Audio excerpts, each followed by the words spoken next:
Hello, beautiful people. It has been a long time since I've made any type of talk videos like this.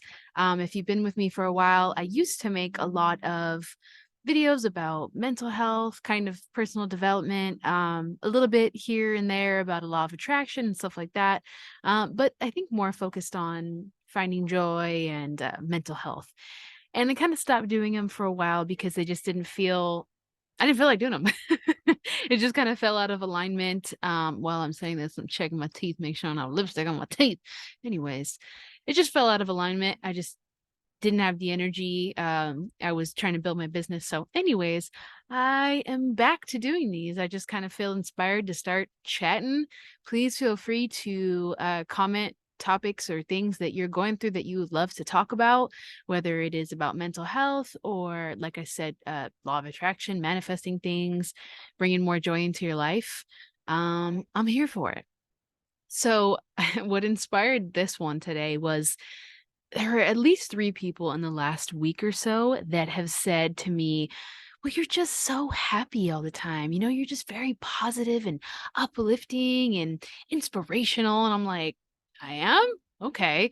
Um, Definitely not happy all the time, but I guess I put off this vibe to people that I'm just such a happy, positive, enlightened person. And that's wonderful. But I wanted to make this to tell you that my natural state of being, I shouldn't say natural state of being, because what I believe about our natural natural state of being is that we are at the source, regardless of whatever you believe in religiously, or if you're atheist or whatever.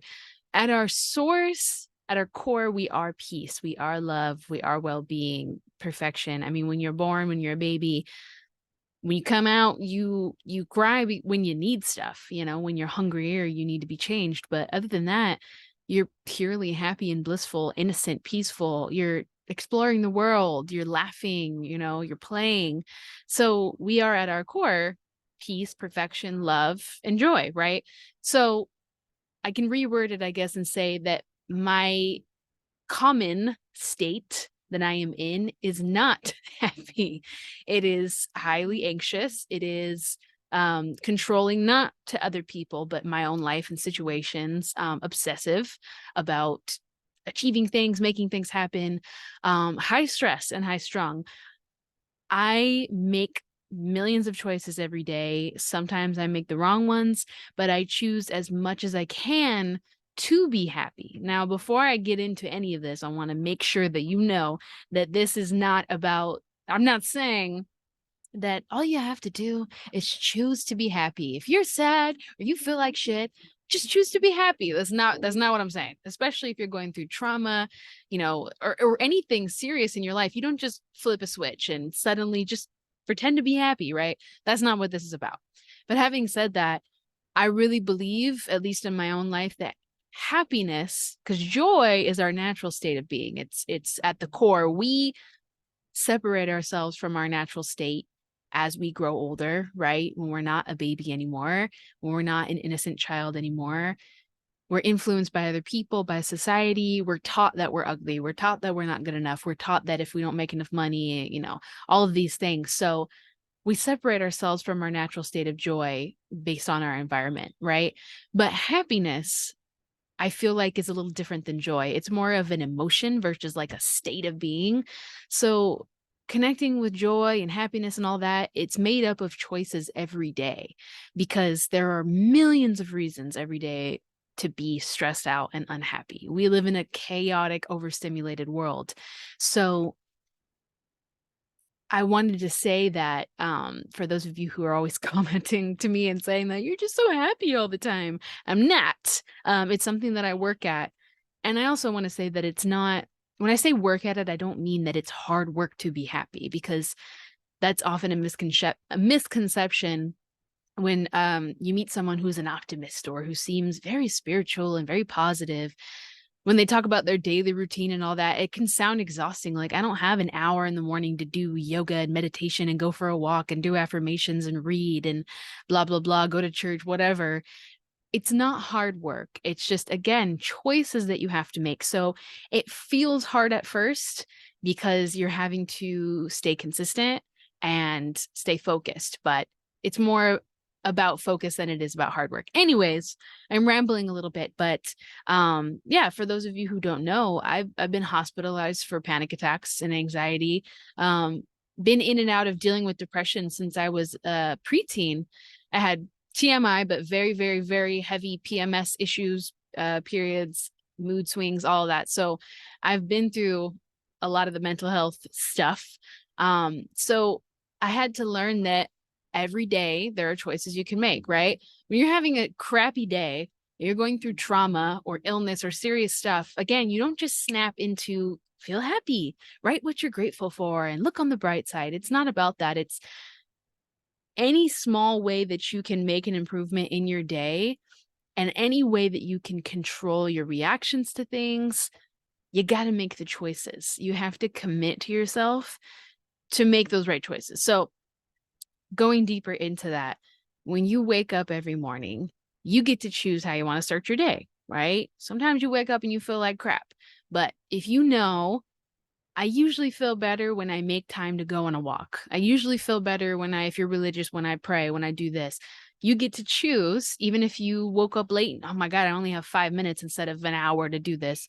Go on a 5-minute walk, right? That's a choice that you can make. It's not going to make everything better and, be magical, but it's a choice you can make.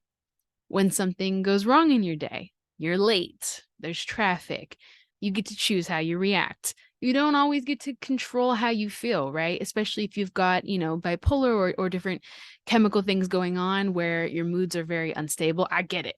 Okay. I'm not saying it's as easy as just stop reacting to it, right? But all of the controllables, when you control the controllables, add up in small ways to your happiness. It contributes. So you get to choose how you start your day. You get to choose how you react to things. And if you're like me, if you kind of feel like you're on this pendulum swing between totally peaceful, blissful, and then, oh my God, I'm so stressed out that I've got acid reflux and my jaw is inflamed from grinding my teeth. Yes, that's me. You have to, one, forgive yourself when you get into those modes, but two, learn how to shorten your reaction time. That's a big one. If you're like me, and I don't want to put it out there into the universe that I'm sensitive, but I think when you're hyper aware and you meditate a lot or you do a lot of spiritual practice, you do become hyper aware, and that could make you sensitive because you're very, very aware of any little thing that causes a dip in your vibration that makes you feel just slightly off. And so the smallest thing can sometimes send you into oh my God, what the hell is going on? Like today sucks, because your expectations are way up here, right? So anyways, to shorten your reaction time, the way I do it, I allow myself, I can't remember the author of this book, but I think it's the morning miracle routine or something. He talks about when something bad happens, makes him upset. He gives himself 1 minute or 5 minutes, however much you need, but set a time limit to how long you flip out, throw a fit, cry, do whatever you need to do, go punch a pillow. I don't know, get in the boxing ring, get in the gym, how long you're allowed to just vent it out. Venting is another good one, right? It can be healthy to vent. The problem is that we take it too far. We vent it out to somebody and then we keep rehashing it and bringing it up after we've already let it out, right? And we're trying to solve it or change the past that already happened, right? Like you keep bringing it up and blaming, everyone or everything that happened for your unhappiness. You only get to yell and scream and be angry or cry for a certain amount of time. And then it's like, okay, if there's nothing that you can do to change it at this point, again, you don't snap into feeling better and happy. That's not what this is about. But you have to make the choice that, okay, I've set the 5 minutes. I cried, screamed, complained, let it all out, however much you need. This is up to you. Now I have to move on, right? In whatever way that makes sense for you. So obviously, if it's a serious issue that needs addressing, then you take whatever action you need to. But if it's something that there's nothing you can do about, either seek some help if you need therapy, if you need medication, absolutely.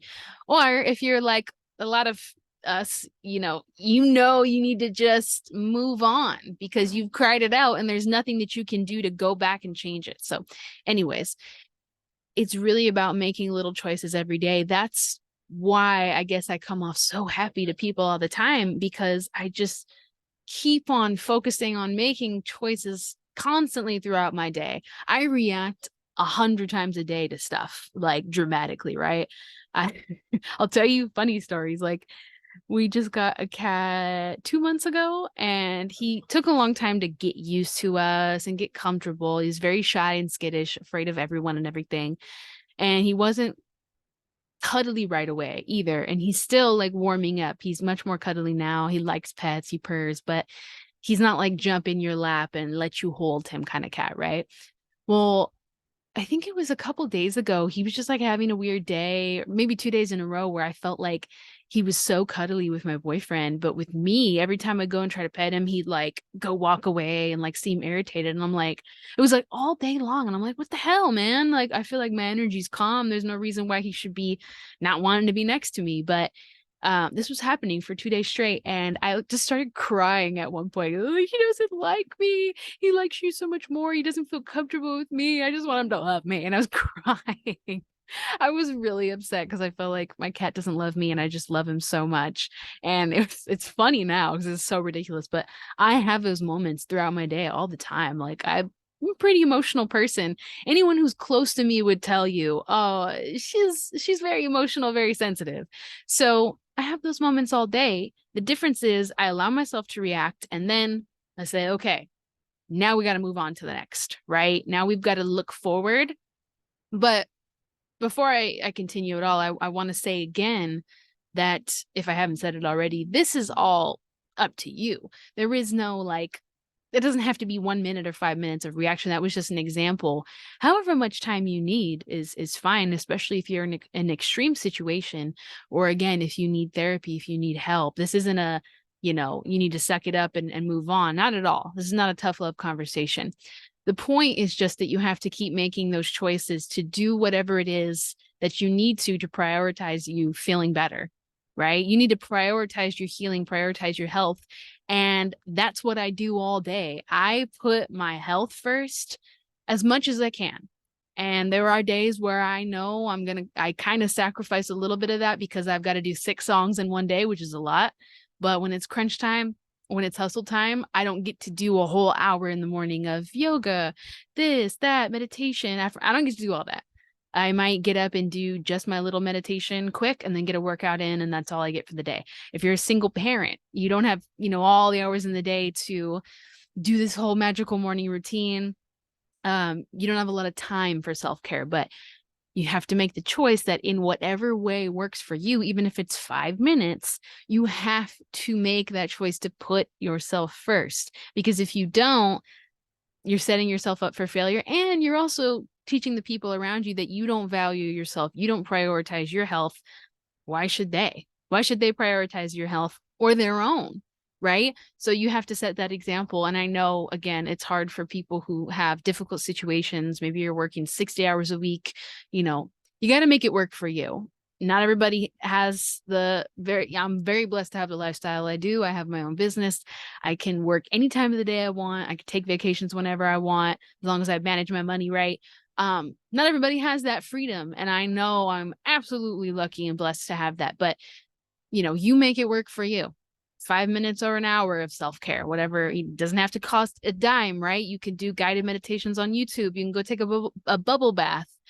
But the point being is that happiness is not something that you can just snap into or snap out of. It's made up of constant focus and choices. And it doesn't have to be as hard as it sounds. It's just that consistency of getting back up on the horse, so to speak.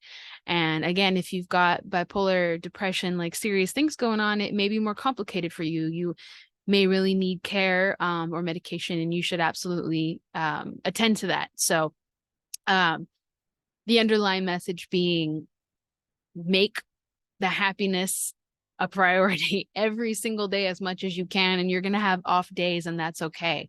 But I just felt like it was important to make a video about this. I don't know why. Maybe just because so many people were just assuming that I'm just a lucky person that wakes up happy every day and rips off the blankets like, yes, I'm awake. And that's not at all it. I sleep in. I have a very hard time getting up early. I need 8 hours of sleep. And if I don't get it, I'm pretty grumpy. I get hangry all the time. And when I wake up in the morning, the people closest to me would tell you I'm not cute. I'm not a nice person. I'm not mean, but I'm like, until I have a cup of coffee, like, nope. So I have to like go through my morning routine, making my choices to remember to be grateful for the day rather than complaining about the mountain of work I have. Um, Making choices. More on those choices. The other things that I do that really help are when it comes to complaining, constantly checking myself every time I do complain. Um, when it's something that is not really that serious, especially like checking myself immediately and being like, is this really that big of a deal? Like that I'm gonna let it send me into a hour-long rant of anger and frustration and let it raise my blood pressure? Or is it really not that big of a deal and it was just kind of annoying and let's move forward? Again, with the venting thing, rehashing it over and over again is a big happiness killer, right? Um, so yeah, I keep going on and on, but that's really mainly what I wanted to talk about with you today for the first talk video in a really long time. I know it was a little disjointed, but that's part of the happiness choice is not caring too much about everything being perfect, exactly how you wanted it to be set up. So I think that's about it. But I would love to hear from you what choices you make personally that help contribute to your happy state. Again, I want to reiterate that I'm not saying that this is just an easy thing that everybody should know how to do. So don't feel any less than if you're struggling with this. I get it. We all have our ups and downs, but I hope that this has been helpful in some way and that you can continue to make choices every day to contribute to your happiness. And gratitude, I'd say, is the biggest one that I try really hard to practice to center me. So anyhow, love you guys, and we'll talk again soon.